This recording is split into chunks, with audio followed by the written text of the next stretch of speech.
warahmatullahi wabarakatuh. Saya Sami Aulastari dari Prodi Pendidikan Bahasa Inggris semester 5.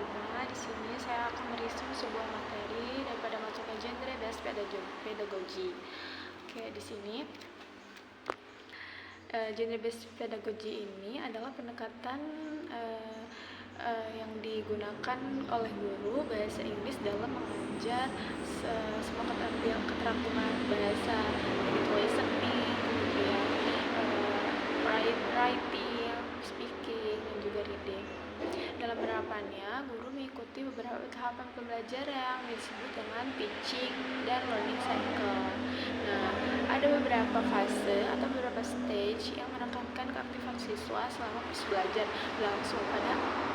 Ada 4 stage atau fase atau tahapan utama dalam GPA, yaitu yang pertama ada BKOF, yaitu Building Knowledge of the Field, kemudian MOT atau Modeling of the Text, kemudian ZCOT, Joint Construction of the Text, dan terakhir adalah ICOT, yaitu Independent Construction of the Text. Nah, tahap pertama itu adalah BKOF atau Building Knowledge of the Field. Di tahap ini guru membantu siswa menjelaskan tujuan dari sebuah materi. Tujuannya apa sih untuk pembelajaran ini, seperti itu. Purpose-nya apa, seperti itu. Nah, setelah menjelaskan purpose-nya, di tahap kedua itu adalah MOT atau Modeling of the Text. Itu guru memperkenalkan contoh teks dari genre tertentu, misalnya teks deskriptif. Nah, di sini guru menjelaskan struktur teksnya, seperti tujuan sosialnya apa, seperti kebahasaan yang digunakannya itu apa, seperti ini. Tujuannya supaya siswa memahami bagaimana sih teks tersebut dibentuk dan digunakan. Nah, tahap yang ketiga itu adalah GCOT atau Joint Construction of the Text. Nah, pada tahap ini guru dan siswa menulis teks bersama-sama. Siswa mulai mengidentify sebuah teks seperti itu ya. Strukturnya, mengidentify strukturnya, semisal dari sebuah teks deskripsi apa saja yang ada di teks itu, seperti itu. Kemudian yang keempat itu adalah ICOT atau Independent Construction of the Text. Nah, di tahap ini siswa menulis teks secara mandiri, membuat teks secara mandiri, tidak mengcopy paste teks-teks yang ada sebelumnya. Nah, di sini juga ada beberapa kelebihan atau advantage dari GBP.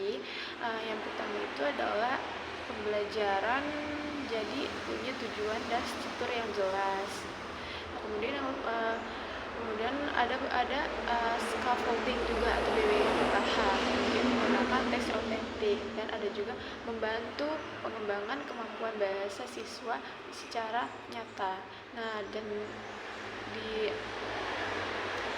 juga ada tantangannya, seperti beberapa genre seperti teks argument bisa terasa sulit untuk siswa dengan kemampuan bahasa Inggris yang masih dasar. Selain itu, perbedaan budaya juga bisa mempengaruhi gaya menulis siswa itu ya. Dan yang terakhir, proses GBA ini butuh waktu yang cukup lama karena setiap tahap perlu dijalankan dengan mendalam gitu. Jadi GBA ini juga perlu waktu yang panjang dan lama gitu ya untuk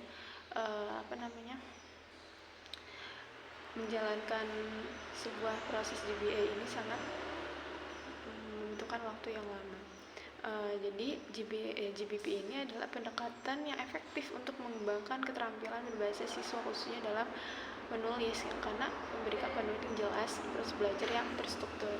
Nah, mungkin hanya ini yang bisa saya sampaikan, kurang lebihnya mohon maaf. Terima kasih. Wassalamualaikum warahmatullahi wabarakatuh.